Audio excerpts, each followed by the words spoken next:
The first time my sister-in-law tried to steal my father's company, she did it in a cathedral, not in a boardroom, not in court, not with lawyers and paperwork.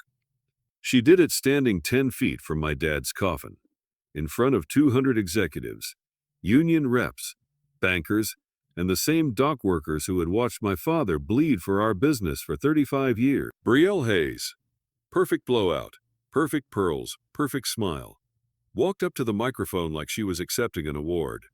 My father wasn't even cold yet. The cedar casket sat at the front of St. Augustine's in Seattle, draped in lilies that cost more than my first apartment. A choir hummed something holy. The incense tried to turn grief into something pretty. Brielle didn't look at the coffin. She looked at the audience. She looked at the power. Then she glanced back at my brother Ethan as if checking that her puppet strings were still tied. Ethan nodded. That was her permission.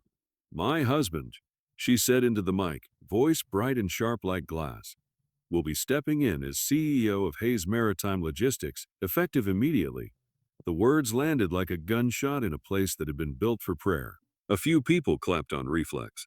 Small nervous applause. The kind you give when you're not sure if refusing will cost you your job. Brielle soaked it in. Then she turned her head finally toward me. Her smile didn't change, but her eyes did. They narrowed, just enough to remind me she was still angry that I existed, because I was the inconvenient detail in her fairy tale. I was the daughter-in-law, not the daughter-in-law, not the accessory, not the trophy. I was the person who knew the company better than anyone in that room, including my father, and Brielle hated that. She always had. She leaned closer to the mic. And I want to thank everyone for coming to honor Richard Hayes, she said, finally using my dad's name as if it were a polite formality. He built something extraordinary, and now in his memory, we'll take it to the next level. Her hand drifted to Ethan's arm, claiming him the way she claimed everything. Like the world was a showroom, and she was the only one allowed to touch the merchandise. I stared at them from the front pew. I didn't cry. I couldn't. My tears had been spent 3 nights ago, alone in my dad's hospital room, when the machines started making that long, flat sound that changes your life forever. The funeral wasn't where my grief lived. The funeral was where my rage lived. Brielle kept talking. This transition will be seamless, she promised. We have a vision, we have a plan, and we will protect the Hayes legacy. Protect. The word almost made me laugh.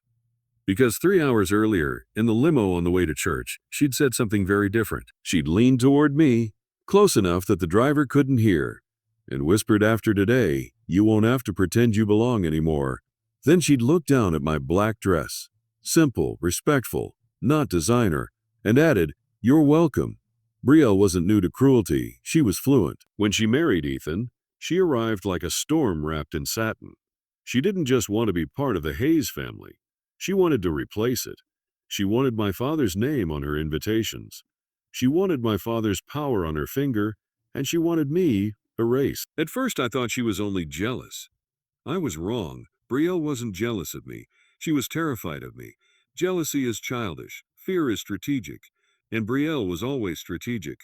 A cough pulled me back to the cathedral. My father's chief of staff, Nolan Price, stood by the aisle. Gray suit, tired eyes, hands folded like he was holding himself together with discipline. He had worked with my dad since before I was born. When I was 8, I used to sit under my dad's desk at headquarters and color shipping maps while Nolan drafted contracts at midnight. Nolan wasn't family, but he was more loyal than anyone who shared my last name. He caught my eye. I gave him the smallest nod, just a fraction of movement, a signal. Brielle's voice carried through the speakers again. And as we move forward, we ask for your trust. We ask for your support. We ask for your support. We ask for your prayers. She paused, savoring the stage. Then she smiled wider. And one more thing, she said. For those who have questions about the estate, the Hayes fortune, the assets, she let the words hang. Baiting the room, she knew what people were thinking. Hayes Maritime Logistics wasn't a small business. It was ports and warehouses, contracts with the Department of Defense, refrigerated fleets that fed half the West Coast, and a shipping network that didn't sleep. My father didn't build a company. He built a machine, and everyone in that room wanted to know who owned the keys. Brielle lifted her chin. Rest assured, she said. Richard made his wishes clear. Ethan will lead, and I will ensure the family's values are honored. I felt heat climb my spine. Values. Brielle once told me, over brunch, that my father's employees were adorable because they thought their pensions were a human right. She said it with syrup on her pancakes. Ethan had laughed. That was the day I stopped calling him my brother in my head, because brothers don't laugh when someone insults the people who kept your father alive. Brielle reached for the microphone stand with both hands, like she was preparing to deliver the final blow.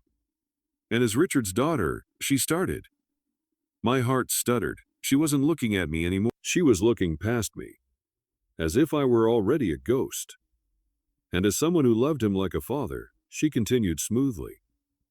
I want to thank his team for their service. Many of you will be meeting with Ethan and me next week to discuss organizational changes. The company is entering a new era. Service. Like they were soldiers. Like they weren't the reason Hayes Maritime Logistics had survived a pandemic, a cyber attack, a dock strike, and a container shortage that nearly bankrupted our competitors. My father used to say the company ran on 3 fuels: diesel, discipline, and dignity. Brielle didn't believe in any of those. She believed in optics. She believed in status. She believed in winning. She turned her head again and aimed to look directly at me. It was a challenge. A dare. Say something.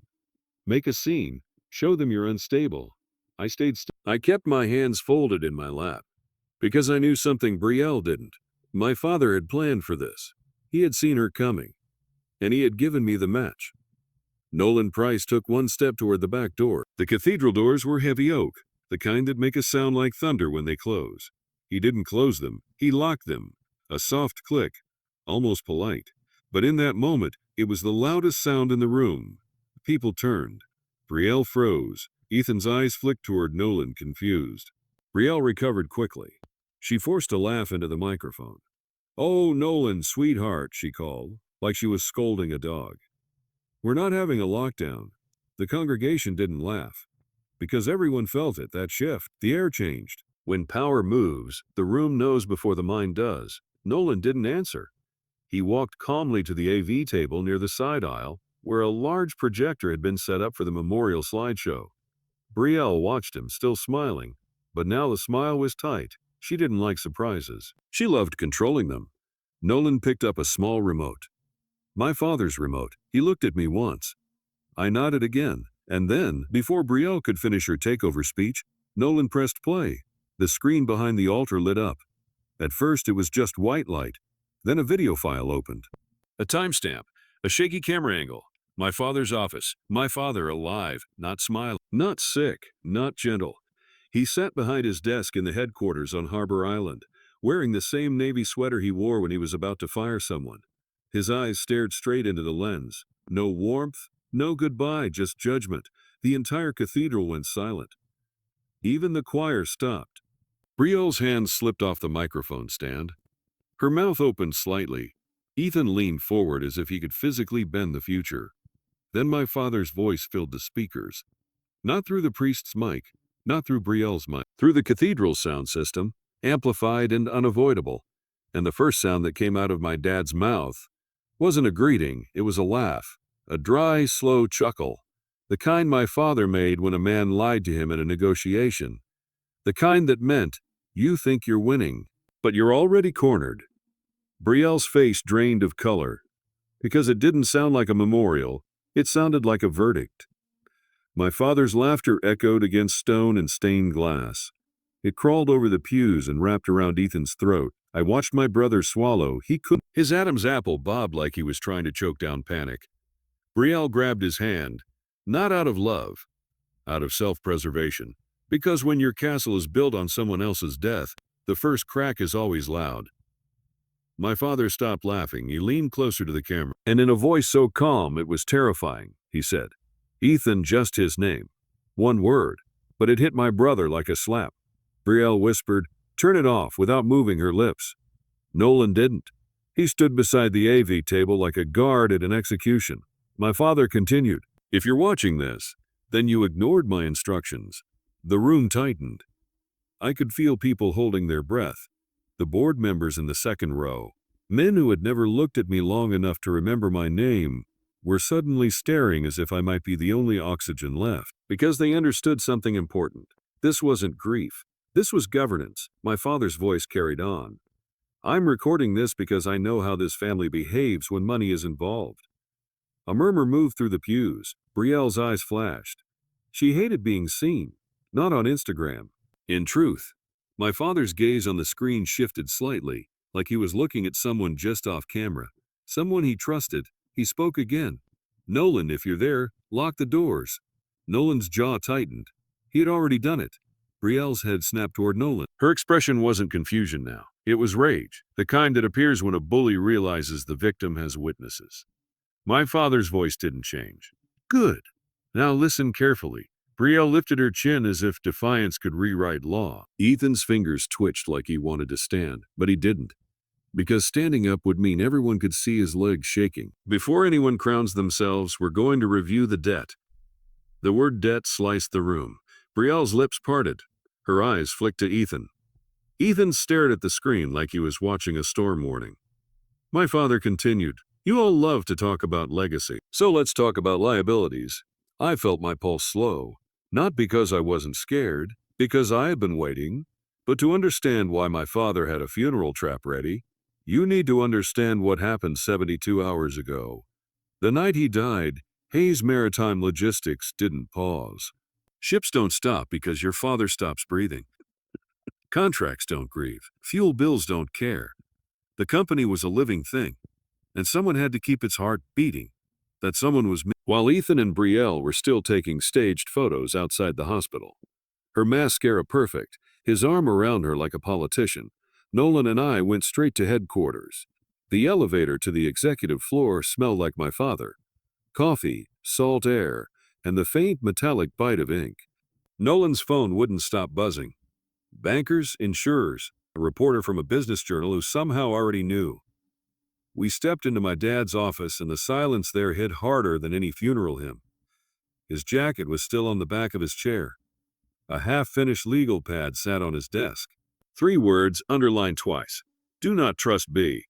I stared at it until the letters blurred.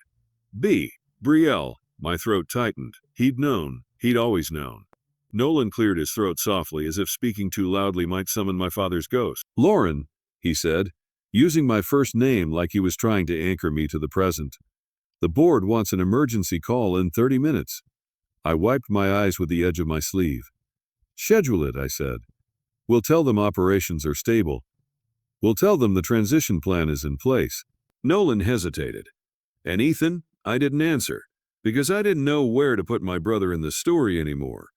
10 years ago, Ethan and I had been a team. We ate gas station burritos at 2 a.m. while our dad negotiated dock fees. We slept in the back of a pickup during a snowstorm outside Spokane, because a driver had gone missing and the union was ready to riot. Then Ethan met Brielle, and suddenly he stopped showing up to the ugly parts of life. He started showing up only when cameras were around. He didn't want to be a leader. He wanted to be a winner. And Brielle taught him the difference. The office door swung open before I could finish the thought. Ethan walked in first, not in black, but in a tailored charcoal suit that looked like it had never met real work. Brielle followed, heels sharp enough to stab, sunglasses still on indoors like grief was a brand. She scanned the office like she was already redecorating it in her head. Then she spoke. Not I'm sorry. Not how are you holding up. Not even where's Dad's ring. She said, so which one of these chairs is mine? Nolan stiffened. I stared at her. Ethan rubbed his hands together, pretending he wasn't complicit. Brielle, not now, he muttered. She tilted her head. When, Ethan? The man is dead. The company is alive. Someone needs to drive. Her gaze slid to me like oil. And Lauren, she added, you've been doing support work. But now that the grown-ups are here, you can breathe. Support work. I had run crisis logistics for our biggest federal contract. I had negotiated a port strike down from 6 weeks to 4 days. I had built the cybersecurity contingency plan after our competitor got hacked and lost half its customer data. Support. Ethan cleared his throat and tried to sound authoritative. I'm going to need access to Dad's accounts, he said. And the safe. Nolan's eyes narrowed. Your father didn't authorize anyone yet, he said carefully. We have protocols. Brielle laughed. Protocols? Nolan, you're adorable. We're family. She said it like a weapon. Then she walked to my father's desk and ran her fingers along the wood. This has to go, she said. It's masculine. We need glass, chrome, something visionary. My stomach twisted. My dad's desk wasn't furniture. I built it from reclaimed timber after his first warehouse fire. He told me once that the burn marks in the grain reminded him to never get lazy. Brielle didn't see any of that. She only saw a surface. Ethan pointed at a framed photo on the shelf. Me at 19, standing beside my father on a pier, both of us in hard hats, both of us smiling like we believed work was love. Ethan picked it up and frowned. Why is this here? He asked. I stood. Because it's Dad's office, I said. Brielle stepped closer to me, lowering her voice. Listen, she whispered, sweet as poison. I know you think you're important because you can memorize shipping schedules. But CEOs don't smell like diesel. They smell like money, she gestured around the room. This company is about to enter a new world, and you're not built for it. Ethan didn't stop her. He watched, he let her. And that was the moment something in me snapped clean. Not loudly, not dramatically, like a thread breaking under too much weight. Because if Ethan could stand there, in my father's office, hours after his death, and let his wife talk to me like I was a clerk in my own family, then he wasn't my brother anymore. He was an obstacle. Brielle turned back to Nolan. We'll be making changes, she said brightly, starting with staff. Nolan's expression went cold. Ma'am, Brielle cut him off. First, we need to clean out the old guard. People who are loyal to Richard are nostalgic. That's not useful. Ethan needs loyalty to Ethan. Ethan finally spoke up, but only halfway. We can review personnel later, he said, eyes darting like he was afraid of my reaction. Brielle smiled at him, satisfied. Then she looked at me. Lauren can stay, she said. Someone has to handle paperwork. Maybe she can be Assistant Director of Compliance, assistant. A word designed to shrink me.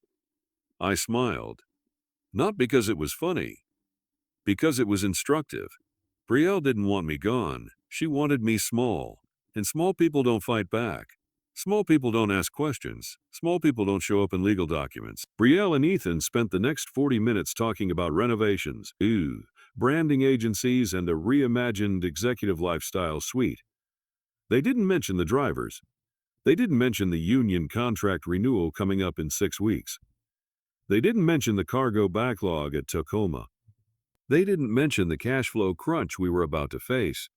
If our largest client delayed payment, they talked about installing a wine fridge. That's when Nolan leaned toward me and whispered, Your father left instructions. My breath caught. He slid a sealed envelope across the desk. My dad's handwriting on the front. For Lauren. If they try it, I stared at it, then I didn't open it. Not yet, because Brielle was watching.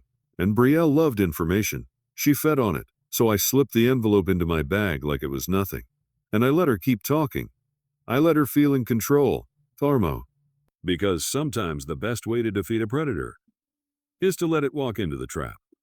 Back in the cathedral, my father's recorded face filled the screen, and the word debt still hung in the air like smoke.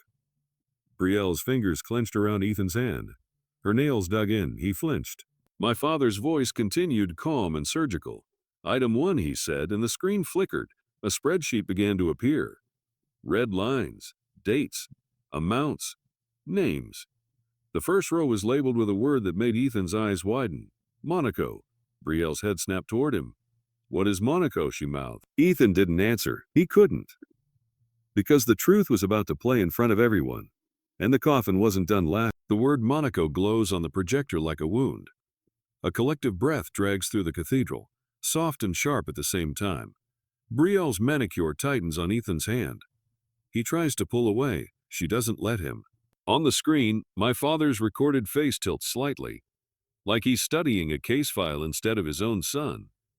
Monaco, he says, voice dry. You remember that, Ethan? A few of the older executives exchange looks. They remember the headlines. The anonymous American businessman who had been detained after a crash on the French Riviera. The story that disappeared overnight. Ethan swallows hard in the pew. His jaw clenches. Brielle whispers, barely moving her lips, Tell me this is about someone else. Ethan doesn't answer. He stares straight ahead, because lying now would be pointless. My father gestures off screen. The spreadsheet zooms in. There it is in harsh black text. Bail payment Monaco incident amount. $1.2 million funds dispersed to. Hayes. A hush falls over the front rows, the kind that feels like the air just turned to glass. My father's voice cuts through it. My son needed help, he says. He was in trouble. Legally, publicly. I was told if I wired money immediately, it would go away. He pauses. On the screen, his eyes narrow. So I wired the money, but I did not give it as a gift. Brielle's head snaps toward Nolan now. She looks at him the way a drowning person looks at shore. What is he talking about? She hisses. Nolan doesn't look at her. His gaze stays on the screen, expression unreadable. My father continues. Ethan, you signed something that night. You remember, don't you? You were shaking. You smell like vodka and perfume. Nolan handed you a pen. The spreadsheet shrinks. In its place, a scanned document appears. Crisp white blue ink signature smeared just slightly. Promissory note and equity pledge agreement. At the bottom in arrogant loops, the signature, Ethan Richard Hayes. Bridget, the union steward sitting 3 pews back, lets out a low whistle. Someone else mutters, oh hell, Brielle is very, very still. My father reads from the document, his voice echoing off the cathedral stone. Clause 4, he said, in the event that the borrower's total outstanding obligations to Hayes Maritime Logistics and or Richard Hayes, individually or jointly, exceed $5 million, the borrower agrees to immediately and irrevocably forfeit all future inheritance rights, equity claims, and voting privileges in Hayes Maritime Logistics.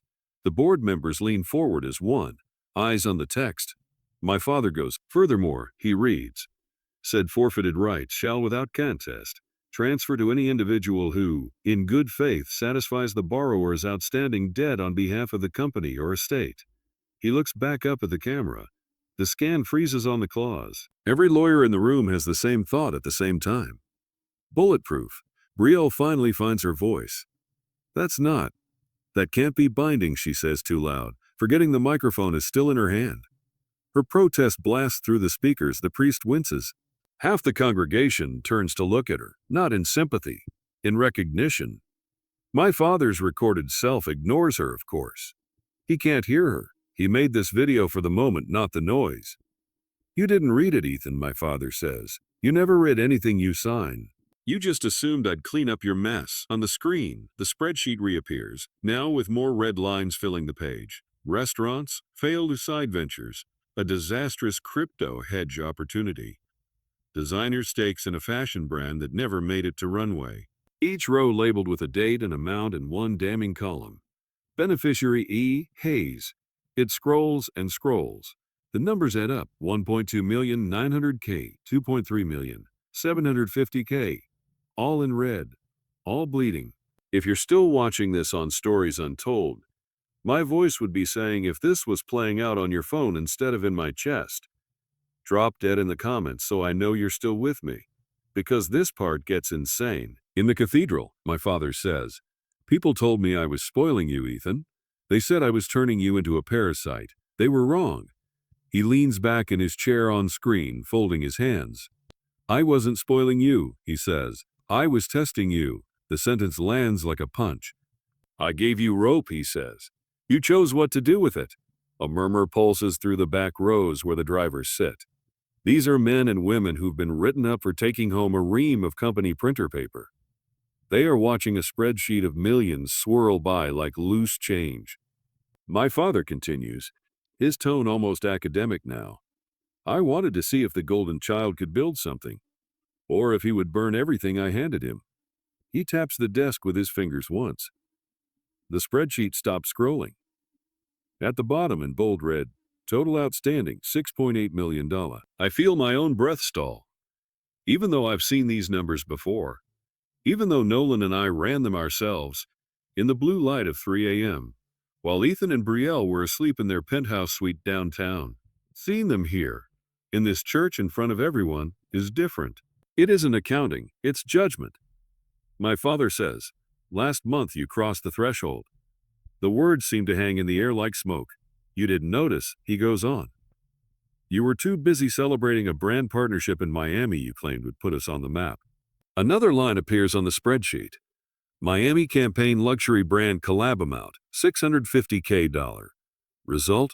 Terminated. No deliverables. Ethan's shoulders sink as if someone just slipped cinder blocks into his suit jacket. Brielle squeezes his arms so hard I can see her knuckles whiten. Tell me this is fake, she breathes. Tell me he's lying. Ethan doesn't. He can't. My father exhales on screen, and the sound is enormous. Technically, he says, the company could have sued you. We could have seized your condo, your cars, the lake house you like to post on Instagram. Several people in the back who follow Ethan's public life let out involuntary laughs, small, bitter. They told me to cut you off, my father says. Said I should have done it years ago. His face hardens. But you're my son, he continues, so I gave you one last, undeserved mercy. The spreadsheet vanishes. In its place, a bank transfer confirmation appears. The cathedral seems to lean in, one line at the top. Incoming wired debt settlement amount, $6.8 million, received by Hayes Maritime Logistics.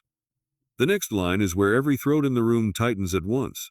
Sender, the camera zooms closer. I know what's coming. My stomach still flips. Sender, Lauren Hayes. Someone near the back whispers, no way, my cheeks burn. Not from shame, from exposure. Because for 10 years, my work has lived in the dark.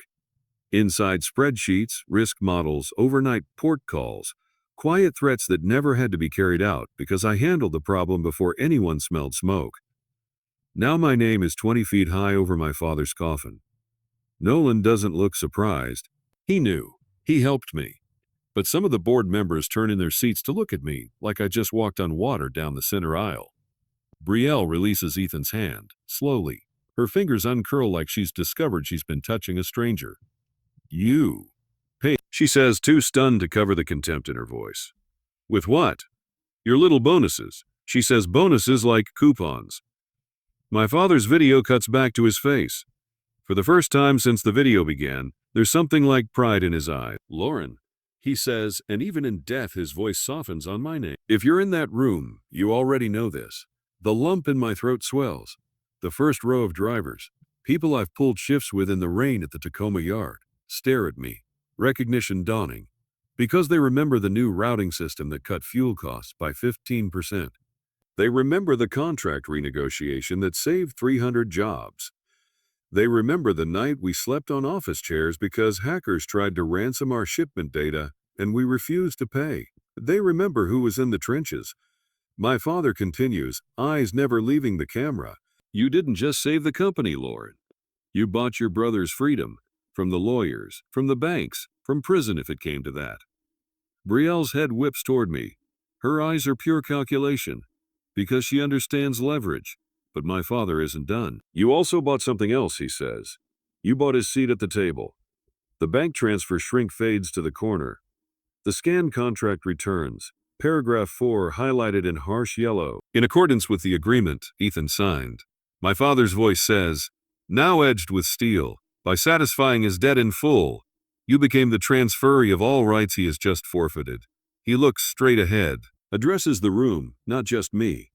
This means, he says clearly, Lauren Hayes now holds Ethan's equity, his voting power, his claim to inheritance. Effective the moment the transfer cleared. A sound moves through the cathedral, low and stunned, like a wave hitting rocks. Brielle stares at the screen, then at me, then back again, like she's trying to make reality glitch. That's not. No, she says. You can't give her Ethan's inheritance. She's just his daughter, my father supplies from the screen as if answering her objection from beyond the grave. The one who knows what a bill of lading is, a few people actually chuckle. Even the priest's lips twitch. Brielle's face goes flat with rage. My father isn't smiling. This isn't charity, he says. Lauren didn't get anything for free. She paid for it. With every spreadsheet no one thanked her for, with every holiday she spent at the port, with every night she spent in this office while you were in Monaco, his eyes harden. She wrote the check, he says. She inherits the risk. She inherits the sleepless nights. She inherits the duty. He leans closer, and for a second I feel like he's looking directly into my chest. Lauren, he says quietly, you are the steward now. My vision blurs. I don't cry, not here, not in front of them. And Ethan, my father says, his tone turning to ice, you are done. Ethan's whole body jerks like someone just pulled a plug. My father lifts a folder on screen. It's thick, marked termination package. He drops it on the desk with a thud that makes the cathedral speakers crackle. Your employment is terminated, he says, the words sharp as a gavel. Effective immediately upon my death. Gasps suck the air out of the room. Brielle lurches to her feet. He can't fire you when he's already dead. My father finishes as if he guessed the script. You signed it, Ethan. You agreed to it when you wanted your bail money fast and quiet. The scanned termination agreement flashes up, Ethan's signature blazing at the bottom. Ethan buries his face in his hands. Brielle looks at the document like she could set it on fire by glaring. My father straightens in his chair. Nolan, he says, never glancing off camera. If you are in that church, you will already have executed the legal filings. The board has copies. The Department of Labor has a copy. The bank has a copy. Several heads swivel toward Nolan. He inclines his head once. He did days ago. Before the funeral, my father continues, voice now directed outward like a final decree. For everyone else in that room, understand this. As of this moment, Ethan Hayes has no authority at Hayes Maritime Logistics. He does not speak for this company. He does not negotiate for this company. He does not sign for this company. He pauses, looks straight into the camera. If he is physically in that cathedral, he adds, I suggest you stand up and walk away from him. The video stops, not fades, stops, frozen on my father's unblinking face. The projector hums in the silence. For a heartbeat, no one moves. Then, like someone's given a silent cue, 3 board members in the second row stand up. They don't look at Ethan. They turn toward me as they shift, slight nods, like soldiers changing formation. Behind them, Bridget stands, then Marco, the Tacoma yard manager, then 2 drivers, then 5 more. They don't flood toward me, they just orient, away from Ethan. Toward the center aisle, toward the woman whose name is still glowing in bank font on the corner of the screen. Lauren Hayes. Brielle looks around in disbelief, as if she's the only person who sees how wrong this all is. This is insane, she spits. You're all just going to what? Pretend a video is law. He loved Ethan. She chokes on the word. Love. Because the evidence on the screen says something else. He trusted me. Sit down, Brielle, Nolan says quietly. His voice carries. He's never raised it in all the years I've known him. He doesn't need to. The authority in it now has nothing to do with job title. It comes from the simple fact that my father trusted him with the match. Brielle rounds on him. You think you can talk to me like that? I'm Ethan's wife for a second. Just one. I see something flicker across Ethan's face. Guilt, regret, fear. He doesn't defend her. He doesn't defend me. He doesn't defend anyone. He just whispers, Brielle, stop, without conviction. Nolan straightens, his shoulders squaring for the first time since the hospital. You were Ethan's wife, he corrects, the tense precise. This company never belonged to you. Brielle laughs. A brittle, ugly sound. You think Lauren is going to run this place? She couldn't even pick a decent dress for a funeral. The insult hangs there, petty and childish in a world of millions and legal clauses. No one laughs with her, not a single person. Not even the shallowest of Ethan's finance buddies in the back pews. Because the spell is broken. The golden glow around Ethan and his wife is gone, stripped away by ledgers and ink and my father's voice. In its place is something rawer, realer, leadership, or the possibility of. If you're still watching this on Stories Untold, you might be screaming at your screen right now. Lauren, say something. Hit the like button if you'd already kicked them out in your head 5 minutes ago. In the cathedral I stand, not fast, not dramatically, just up. My black dress suddenly feels less like a uniform and more like armor. Brielle's eyes dart to me, venom sharpening. Oh, good, she sneers. Here she is. The quiet little accountant with delusions of grandeur. The word accountant makes Nolan snort under his breath. He knows I've run operations, not just numbers. I turn not to Brielle, to the priest. Father Gabriel, I say, my voice steady in a way my veins are not. Would you mind if we take a short intermission? He studies my face. He's known our family for 20 years. He baptized my brother. He blessed my first steel-toed boots before my dad sent me on my first overnight run. He nods once. Of course, Lauren. He steps back from the lectern, leaves the microphone, leaves the room. He understands something sacred has already happened here. This isn't a funeral anymore, it's a reckoning. I walk to the front of the aisle, every eye on me. I can feel the collective question buzzing like electricity. What is she going to do? Ethan watches me with the hollow look of a man who just realized the ground he's standing on never belonged to him. Brielle's gaze is pure fire. "Don't make a scene," she mutters as I pass. "You'll regret it." I stop beside the coffin, beside my father. The lilies still smell expensive and fake. The wood is smooth under my palm as I rest my hand on the edge. I look up at the massive screen where my name still sits beside that transfer amount. $6.08 million. I turn to face the room. "My name," I say, my voice echoing slightly, "is Lauren Hayes." No one blinks, they know. They've always known. But this is not introduction. It's declaration. And as of last month, I continue. I am the person legally responsible for every contract, every payroll, every pension, every ship that leaves our ports. A ripple moves through the crowd. Not shock now. Recognition. I let that sit. Then I look directly at my brother. "Ethan," I say softly. He flinches harder than if I'd shouted. "I didn't pay your debt to save you," I tell him. Brielle inhales sharply, like she's been slapped. "I paid it." I go on, "to save them." I nod toward the rows of workers, the people whose backs built the numbers on those spreadsheets. My voice doesn't shake. "These are the ones Dad died worrying about," I say. "Not your followers, not your sponsors." Ethan's eyes shine with something that might be tears. But even now, I don't trust them. Brielle steps forward, ignoring the quiet horror gathering around her. "You think they're going to let you run this place?" she demands. "You? A glorified operations manager? You don't have the image, the charisma, the competence." Someone in the back offers. Several people snort. Brielle spins toward the sound, but she can't find because the room has shifted. It's not us versus them anymore. It's her and Ethan against the collective memory of everyone my father ever protected. I look back at Nolan. He meets my eyes. In that look is a whole conversation. "Are you ready? You know what this means. Once you say the words, there's no going back." I nod once. Because here's what this part of this story really is.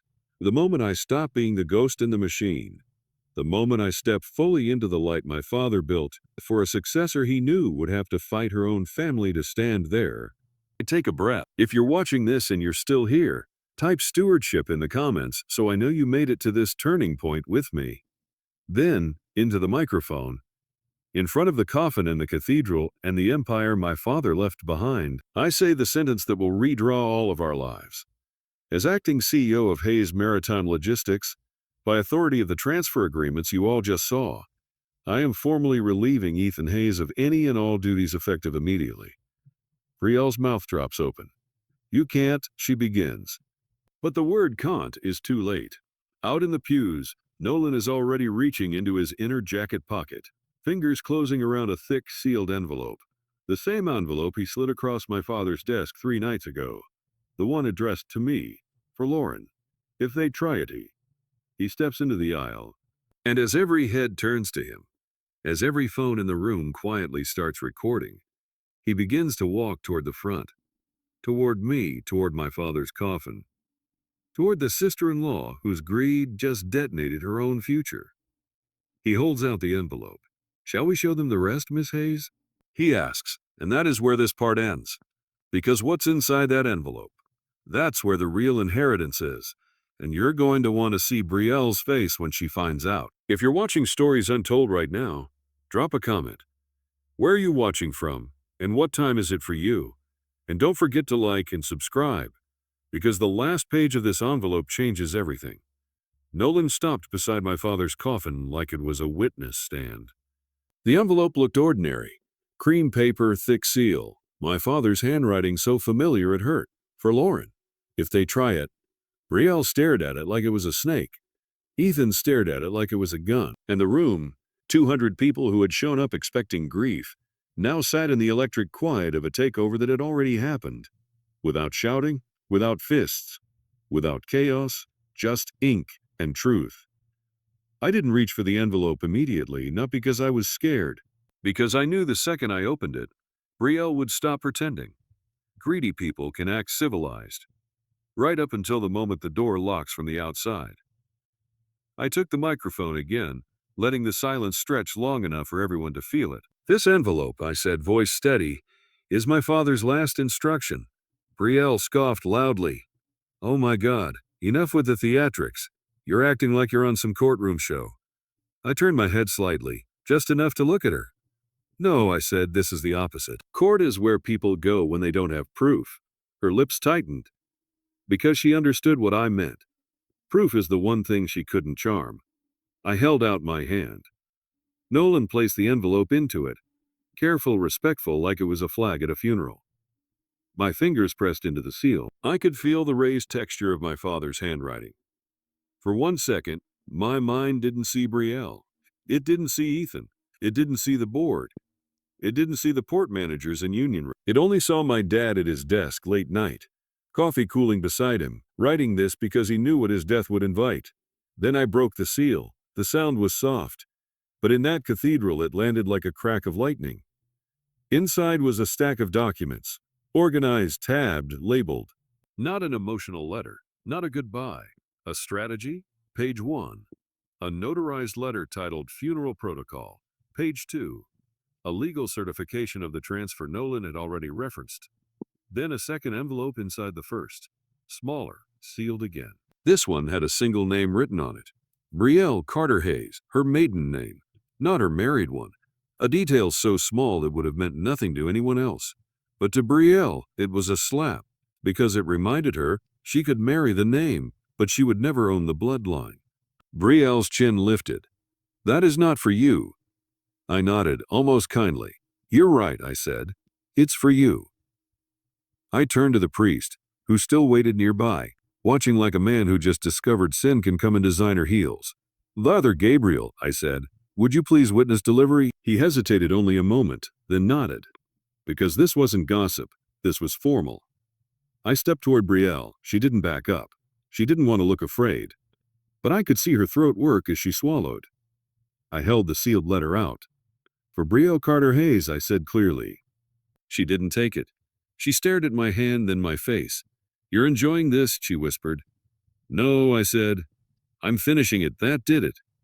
Her hand snatched the envelope like it offended her. She tore it open immediately.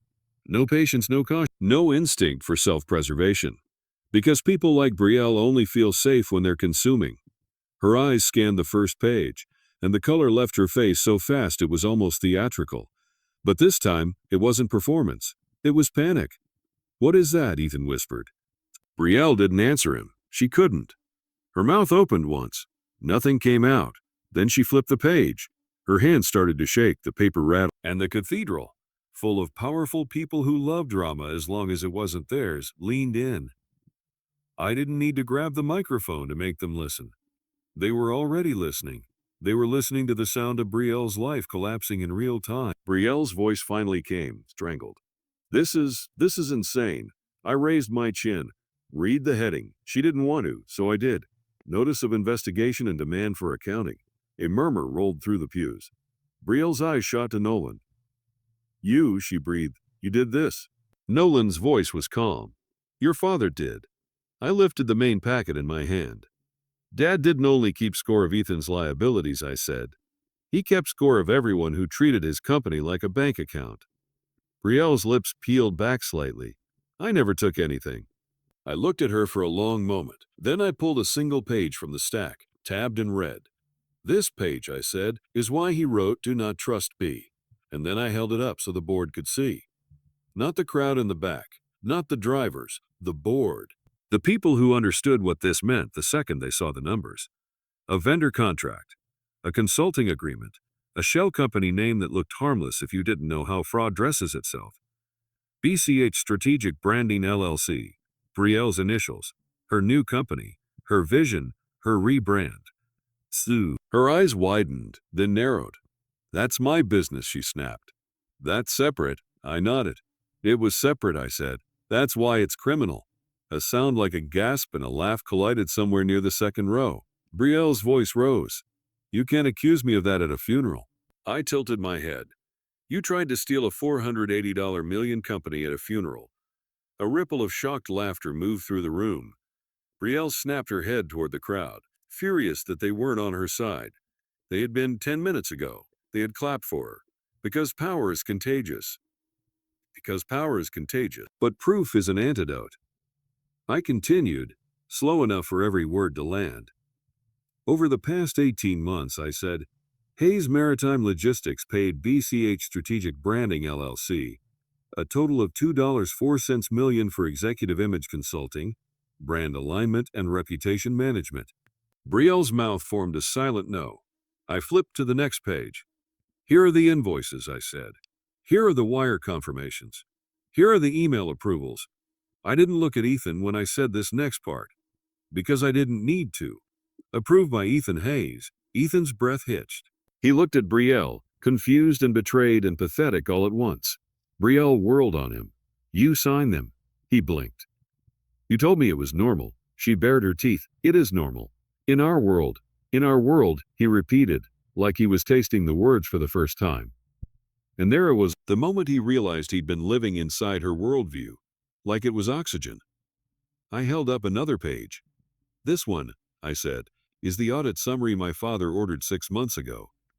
Brielle lunged forward as if she could snatch it from me. Nolan stepped between us without touching her, just presence, authority. The kind you can't buy.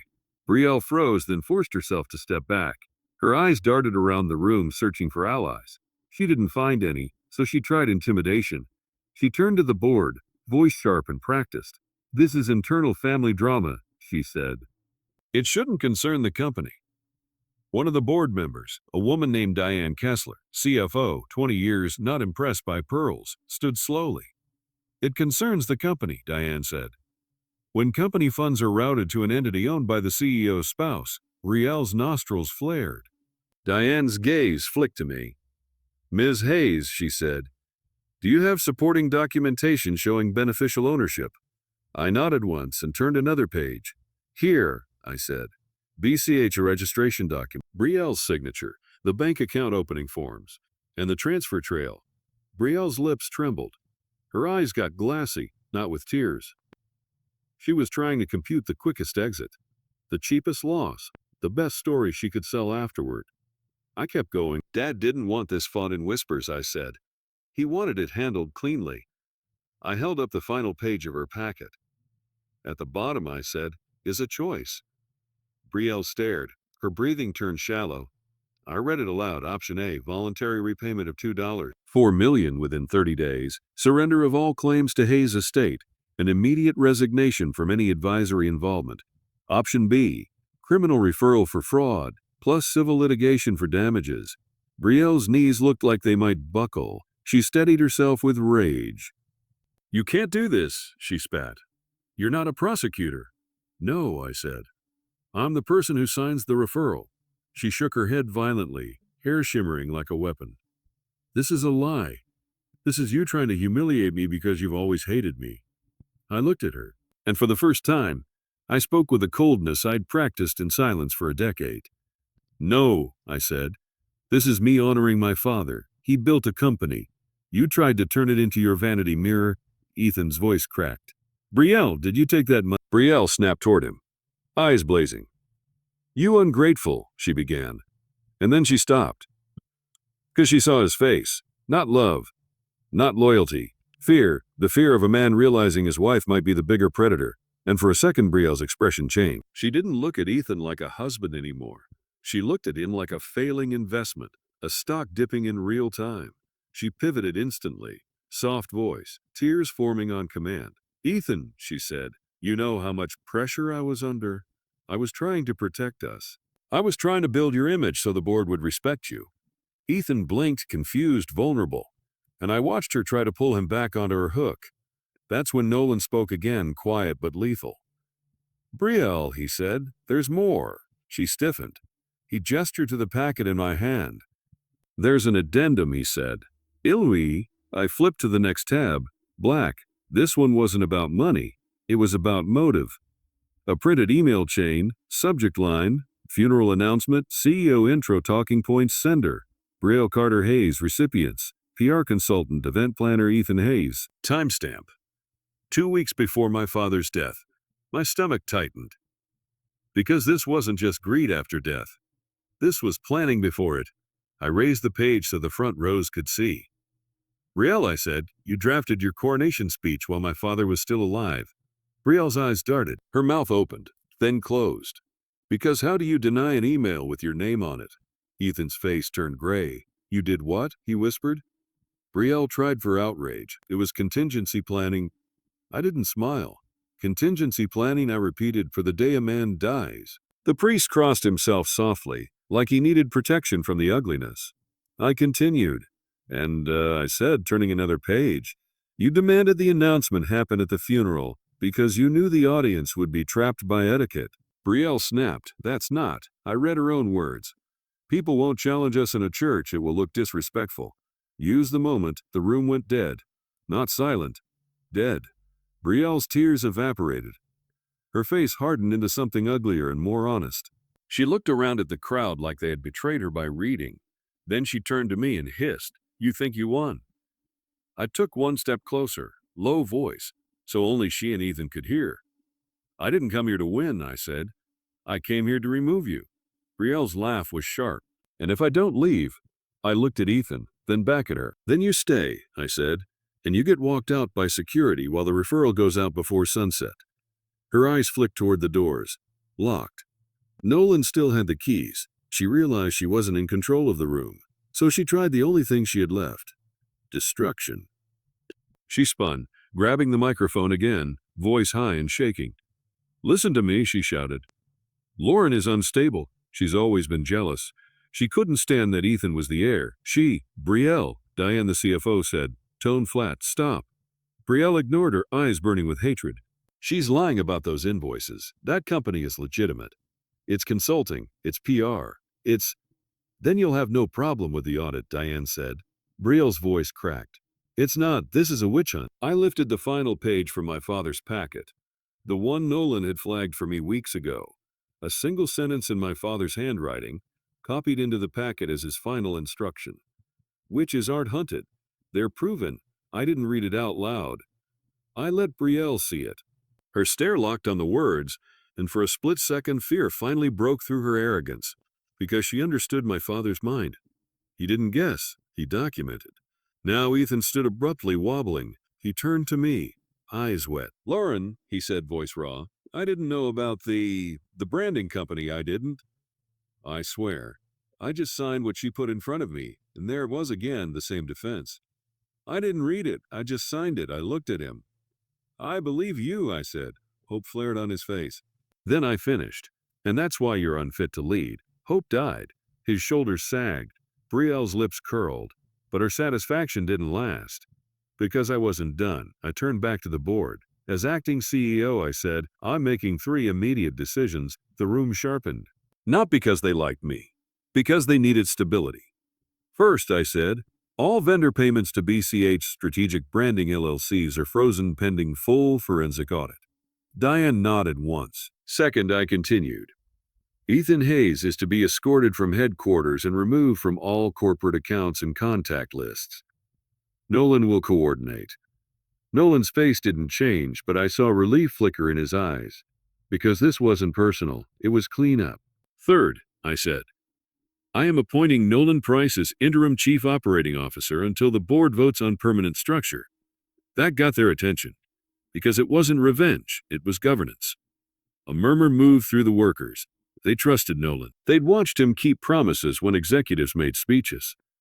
I looked toward the drivers, toward Bridget, toward Marco, and I made sure my next words were for them.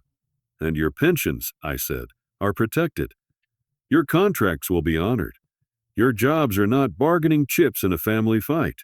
A sound rose, quiet approval, not applause, something heavier, respect.